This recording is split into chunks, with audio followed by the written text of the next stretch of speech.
assemble! Oh oh! Avengers assemble!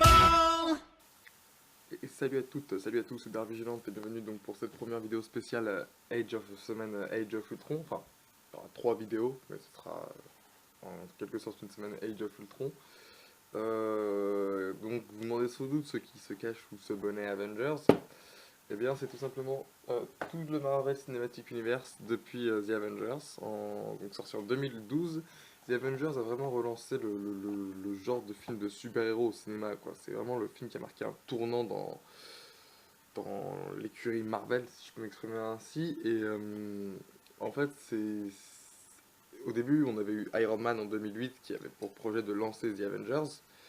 Et The Avengers a eu pour effet, j'ai envie de dire, de moderniser et de populariser le genre du film de super-héros au cinéma, à tel point que depuis maintenant, depuis 2012, on a chaque année 3 Marvel facilement au ciné. Donc c'est plutôt cool. Pour fan de comics, c'est plutôt cool parce que du coup, nous, ça nous fait toujours des nouveaux trucs à voir, des nouveaux films à voir, même si on en parle, même si dès leur annonce, on en parle pendant un an, et puis après, au bout d'un an, on se dit putain, merde, déjà c'est là, faudrait peut-être qu'on aille le voir. Mais voilà quoi, Avengers, ça a vraiment été un tournant dans l'histoire des films de super-héros au cinéma, hein, ne serait-ce déjà que par son succès. Et puis, parce qu'il a réussi à concrétiser un projet qui n'était pas simple, qui était de réunir dans un seul film 7 super-héros Marvel, et pour certains pas des plus connus. Je sais pas si tout le monde avant Avengers connaissait Hawkeye ou Black Widow avant Iron Man 2. Donc c'est plutôt un beau pari qui au final a plutôt bien fonctionné. Donc non, The Avengers a vraiment été la pierre angulaire, je dirais, de l'univers Marvel, de l'écurie Marvel, après Iron Man, j'entends. Parce qu'après Iron Man, on a eu Iron Man 2, l'Incroyable Hulk, Captain America First Avengers et Thor, mais qui n'ont pas autant décollé que Iron Man avait fait décoller Marvel Studios. Donc franchement, Avengers, pour moi, donc qui marque la fin de la phase 1 de Marvel Studios, a mis une grosse claque, je pense, à beaucoup de personnes qui ne s'attendaient pas à avoir un projet aussi complexe se réaliser un jour. Et du coup, après Avengers, on a la phase 2 de Marvel Studios qui s'est lancée au cinéma avec Iron Man 3, Thor Dark World, Captain America Winter Soldier et Guardians of the Galaxy. Alors, Iron Man 3. Iron Man 3, donc premier film de la phase 2, donc qui réouvre cette phase, comme le premier avait ouvert la phase 1 qui avait été nommée Avenger Assemble. Je sais pas comment la phase 2 sera nommée. Cet Iron Man 3, dans le Marvel Cinematic Universe, il a uniquement, je trouve, une place d'introduction de l'univers. C'est-à-dire, il a une place de film post-Avengers. Ouais, si, post-Avengers en fait. Et il est juste là pour placer le nouveau contexte après que le monde ait découvert l'existence des Avengers. Il n'apporte pas grand-chose. C'est plus un film qui traite des conséquences de Avengers sur la personnalité de Tony Stark. Et pas des conséquences d'Avengers sur l'ensemble de l'univers Marvel. En même temps, le film s'appelle Iron Man 3, hein, donc voilà. Mais je veux dire, Iron Man 1 avait eu pour effet d'amorcer ce projet qui était Avengers, et avait eu pour effet de lancer le projet, entre guillemets. Là, rien ne lance le projet, et j'ai même envie de dire que, enfin là, donc rien ne lance, ce Avengers 2 Age of Ultron, et même les scènes post-génériques qui en général sont faites pour ça, là pour le coup ne servent pas à grand chose. Donc bon.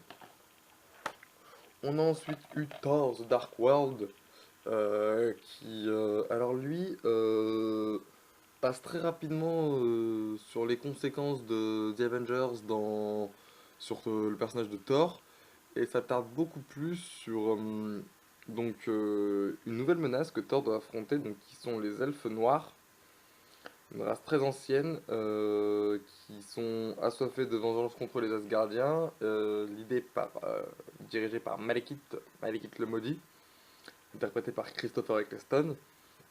Et là, en fait, c'est un peu pareil, je dirais, que dans Avengers, sauf que ça concerne que Thor, qui va se battre contre un méchant pour récupérer une entité cosmique qui peut doter une personne, la personne qui la reçoit on va dire, de super pouvoirs encore plus que ce qu'elle a, quoi.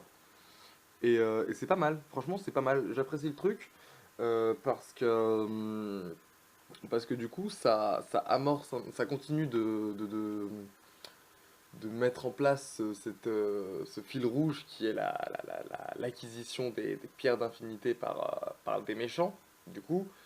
Et, euh, et du coup, à la fin, les terres se retrouvent chez le collectionneur qui est donc dans les Gardiens de la Galaxie, donc qui montre encore que le Marvel Cinematic Universe prépare ses prochains films et qui auront une conséquence plus tard quand les pierres d'infinité auront un rôle un petit peu plus important parce que on nous fait croire depuis Avengers 1 l'enjeu de la phase 2 ça va être de récupérer des pierres d'infinité.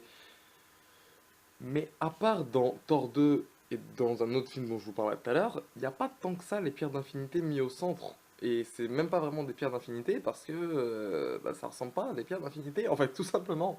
Mais voilà.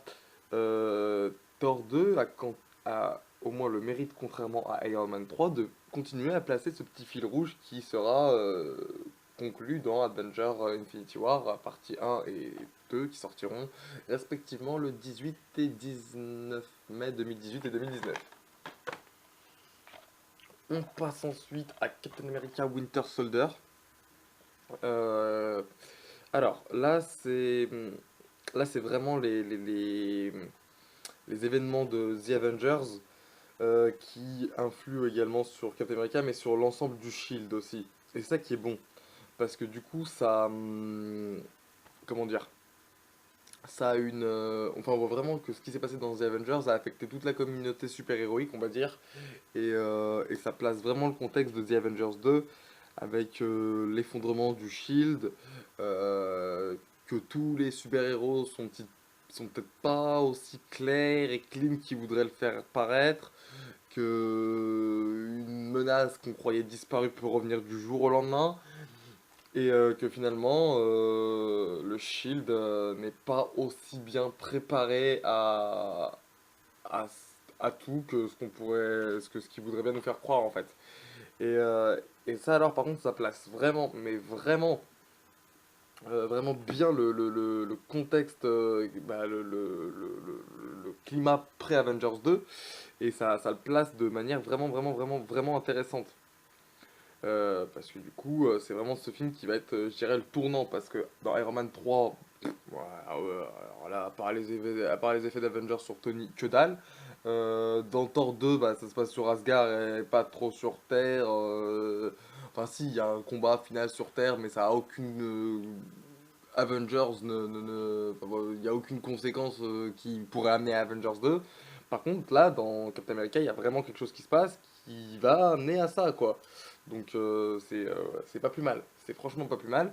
Et en gros, de voir que c'est le film que j'ai le moins préféré, sorti en 2014, qui va amener Avengers 2, ça m'a fait un peu mal. Mais à part ça, le film est plutôt bon et il place vraiment bien le contexte et même il place le contexte pour un prochain Captain America puisque il y a deux scènes post-génériques qui sont assez énormes. On passe ensuite au dernier film donc de la phase 2 sorti en DVD et pas encore au cinéma. Enfin, qui est déjà sorti en DVD mais qui n'est pas encore sorti au cinéma. Donc c'est Guardian of the Galaxy. Euh, Alors avec les Gardiens des Galaxies, c'est vraiment une autre dimension de l'univers cinématographique de Marvel en fait. C'est carrément un autre genre de super-héros parce que à la différence de Captain America, Thor ou Iron Man, c'est pas des personnes qui ont subi des accidents ou qui ont été comment dire, qui ont été choisis pour devenir des héros. C'est à la base, c'est même pas spécialement des héros, c'est plutôt même des criminels, on va dire, entre Groot et Rocket Raccoon qui sont plus ou moins chasseurs de primes, Peter Quill qui est voleur, Gamora qui est soldat assassin et Drax qui est comment dire, qui est un destructeur et qui veut juste se venger de ce que Ronan a fait à sa famille, on n'était pas parti pour avoir des super-héros à la base. Mais du coup, le fait est que ces personnes vont prendre conscience de leur potentiel et du coup de la menace qui plane sur la galaxie. Ils vont finalement unir leurs forces pour, pour devenir des héros au final. Et c'est ça qui est juste génial avec ce film. Par contre, il est juste avant The Avengers 2, hein, donc aucun rapport avec Ultron ou quoi que ce soit, parce que Avengers 2 ça se passe plus sur Terre. Hein. Ultron il est sur Terre dans Avengers 2, il est pas dans l'espace ou quoi. Hein. Même si ça se passe seulement dans le comics, là rien à voir. Donc ça n'a aucun. Je dirais c'est limite l'intrus. C'est l'intrus du Marvel Cinematic Universe phase 2 pour plusieurs points. Déjà, premier point parce que il a aucun lien avec l'avènement d'Ultron. Et aussi parce que, il se passe pas sur Terre et c'était un projet un petit peu what the fuck quand il a été annoncé, personne n'y croyait spécialement. Enfin, moi déjà, je voyais mal comment tu pouvais faire adorer au grand public Groot et Rocket Raccoon dans un univers sérieux. Et c'est là ils ont réussi à twister le truc en imposant un enjeu sérieux, mais dans un univers complètement décalé. Et là, c'est juste excellent, ça se remarque par la bande son, par le caractère des personnages, que c'est complètement décalé, c'est très de second degré, et ça a connu un franc succès. Ça a connu un franc succès. Les Gardiens de la Galaxie ont très bien marché, et c'est pas étonnant, parce que le film est très bon, et ça a été l'un de mes Marvel préférés de 2014, avec The Amazing Spider-Man 2. Voilà. Donc au final, que penser de cette partie de la phase 2 du Marvel Cinematic Universe qui à la base devait finir avec The Avengers 2 et qui finalement finira avec Ant-Man.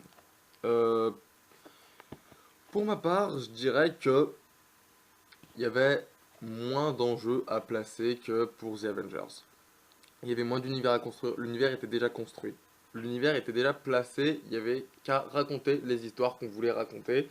Et ça se voit très bien puisque Iron Man est un mélange de l'arc Extremis adapté d'une façon après libre. Thor 2, à mon souvenir, n'est adapté d'aucun arc de comics spécifique. Bon, Captain America, lui, est adapté de l'arc New Warrior et Soldat d'hiver, mais bon, voilà, c'est autre chose. Et Guardians de la Galaxie, j'ai pas lu énormément de Guardians de la Galaxie, mais j'ai pas le souvenir de cet arc-là non plus. Là aussi, c'est complètement adapté de ce qu'on veut. Donc au final, je pense que ce Marvel Cinematic Universe phase 2 fait bien son boulot en nous amenant un gros tournant qui va être Avengers 2, qui aura de grosses répercussions sur la suite. Mais ne fait pas avancer l'intrigue principale qu'on a lancée à la fin du premier Avengers, qui est à savoir la récupération de toutes les pierres d'infinité par Thanos. Mais ça sera sans doute pour la phase numéro 3. Voilà. Bah écoutez, c'est tout. Quant à moi, je vous donne rendez-vous dans quelques jours pour une vidéo sur le personnage d'Ultron. Salut! Everybody, yes, heroes, Avengers assemble. We are the ultimate